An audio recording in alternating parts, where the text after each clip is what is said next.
Merhabalar, hoş geldiniz arkadaşlar. Artan ipleri değerlendirme projesi olarak ördüğüm bu patchwork hırkanın yapılışını birkaç video önce yayınlamıştım. Burada renkleri örerken değiştiriyoruz. Herhangi bir dikiş yok. Tamamen dikişsiz olarak örülüyor bu renk değişimleri. Tek parça halinde örülüyor. Bu iplerin renk değişimini hem ön yüzde hem de arka yüzde aynı şekilde yapılıyor arkadaşlar. Teknik aynı tamamen. Her iki yüzde de göstermeye çalışmıştım. Fakat ön yüzü anlatırken görüntü ekran dışına kaymış. O yüzden net olarak anlaşılamamış. Ben de ayrı bir video ile bu renk değişimini tekrar anlatmak istedim. Şimdi nasıl yaptığımıza bakalım. Arkadaşlar bu hırkanın yapılış video linkini de açıklama kısmına bırakıyorum. Dilerseniz oradan bakarak sizler de örebilirsiniz. Şimdi şöyle baktığımız zaman bakın önde herhangi bir ip değişim çizgisi yok. Böyle dümdüz değiştiriyoruz. Şu şekilde arka yüzü renk değişimleri burada görünüyor. Evet. İplerin renk değişim işlemlerini hep arka tarafta yapıyoruz. Ön yüzü örerken de ipleri arkaya çeviriyoruz. Arkada yer değiştiriyoruz. O şekilde örmeye devam ediyoruz. O yüzden bu şekilde arka yüzde renk değişimi çizgileri var. Ön yüz tamamen dümdüz. Şimdi nasıl yapıldığına bakalım. Evet arkadaşlar, şimdi bu iki renk iplikle göstermeye çalışacağım. Şimdi şişimize herhangi bir miktar sayıda ilmek alalım. İstediğimiz başlama şeklini kullanabiliriz. Bir miktar alıyorum şöyle.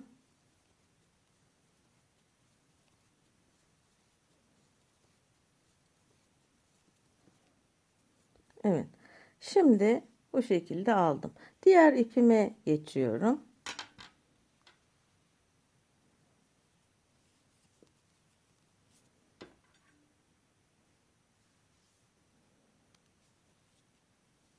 Evet.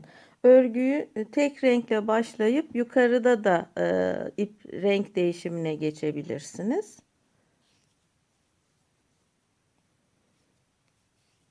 Evet, bunu da bir miktar atalım.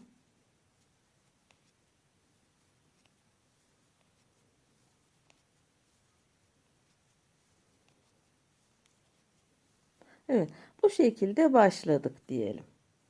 Şimdi şu şeyleri biraz sıkılaştırayım. Başlangıç ipliklerini şöyle bir düğüm atayım.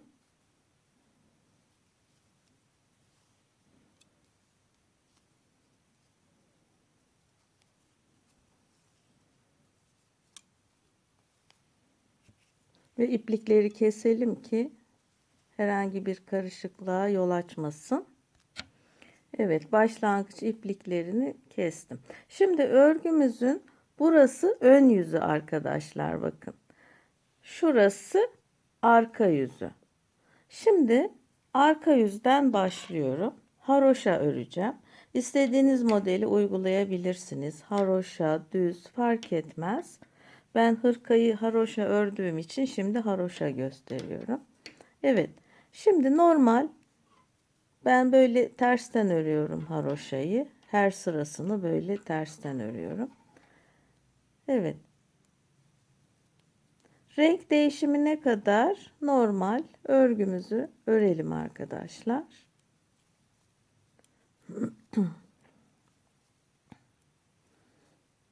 Evet. Şimdi rengimizi değiştireceğiz.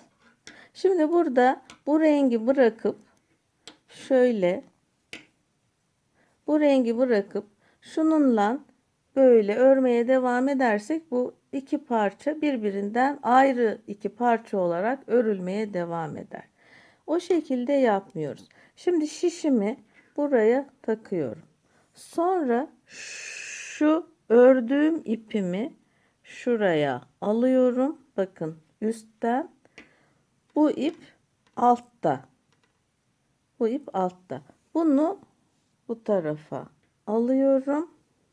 Şöyle çaprazladım bakın ipleri. Bu buradan geliyor. Bu alttan. Şimdi bunu şöyle elimle şöyle tutup gerdirerek şu şekilde örmeye başlayacağım. Bakın bu ip üstte, kırmızı ip, diğeri altta. Şöyle örmeye başlıyorum.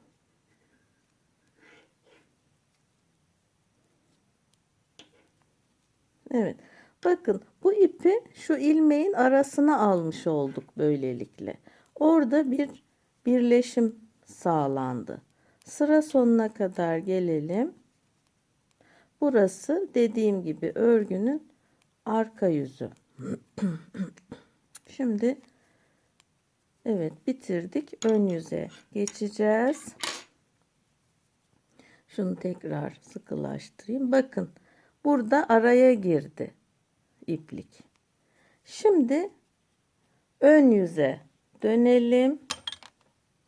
İplik değişimini arka yüzde yapacağız arkadaşlar. Şimdi normal haroşamı örmeye devam ediyorum. Burada isterseniz normal düz örgü de örebilirsiniz böyle dıştan. Fakat model ters örgü olduğu için, yani haroşa olduğu için yine iç taraftan örüyorum. Yani hangi model örnek örerseniz örün, ip değişimi aynı şekilde yapılacak. Evet, renk değişimine geldik. Şimdi şu ipi bir şöyle çekelim. Şimdi burada gene ördüğümüz ipi bu kez arkaya alıyoruz. Niye? Çünkü renk değişimini örgünün arkasında yapacağız. İpimi böyle arkaya aldım. Düz örerken zaten iplik arkada duracaktı. Evet. Şimdi yine bu ipim, bu örmüş olduğum ipimi şöyle alıyorum. Bu üstte.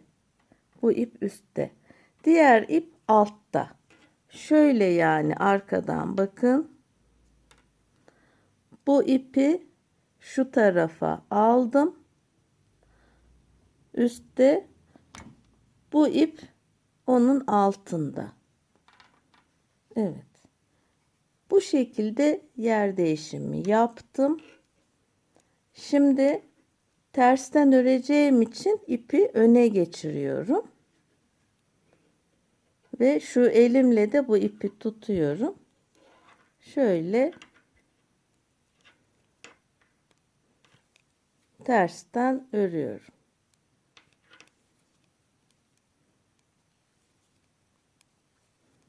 Evet, normal örgümüze devam ediyoruz.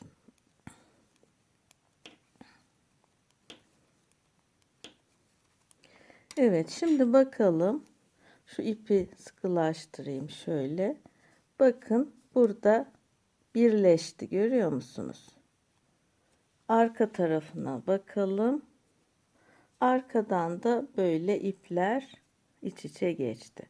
Şimdi tekrar burası arka yüz. Tekrar örelim arka yüzü.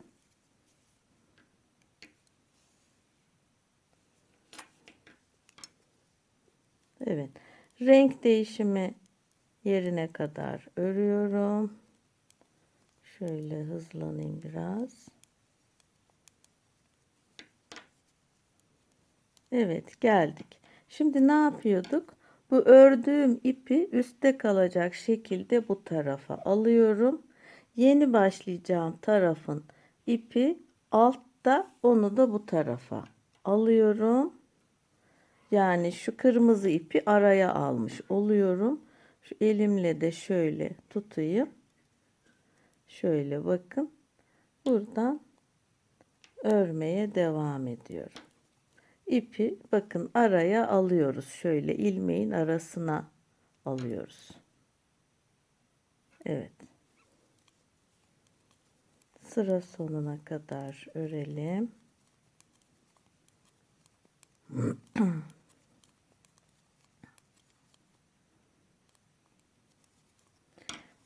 Şimdi ön yüzü tekrar yapalım. Burası ön yüz.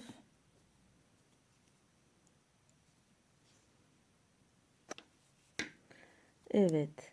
Renk değişimine geliyorum.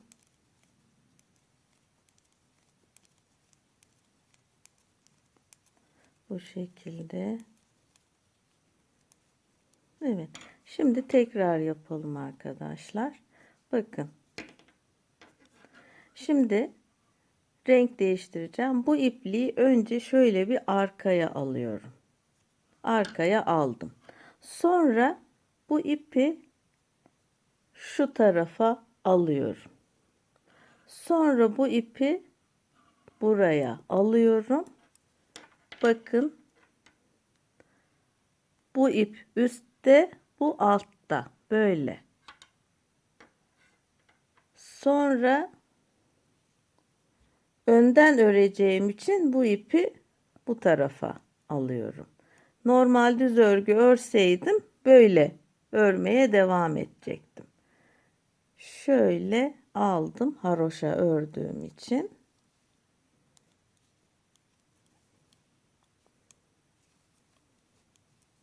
Evet.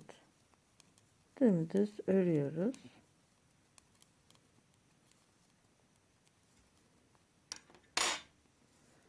Evet arkadaşlar, bakın. Ön tarafta herhangi bir dikiş izi yok. Böyle hani dikiş dediğim, hani renk değişim izi yok. Arka tarafta şu şekilde renk değişimi oluşuyor. O yüzden bu renk değişimini örgünün arka tarafında yapıyoruz. Bakın. Şimdi öbür sırada öreceğim için bu şekilde bir çizgi çizecek. Bakın, ön taraf dümdüz. Evet, hırkada tekrar göstereyim. Bakın, ön tarafta iplik böyle üstten, öbürü alttan geldiği için böyle burada şöyle bir renk değişimi oluşuyor. Burası ön taraf dümdüz. Evet. Arkadaşlar, umarım yeterince anlaşılır anlatabilmişimdir. Umarım faydalı olur. Dediğim gibi bu hırkanın linkini açıklama kısmına bırakıyorum. Dilerseniz örebilirsiniz. Diğer projelerde görüşmek üzere. Şimdilik hoşça kalın.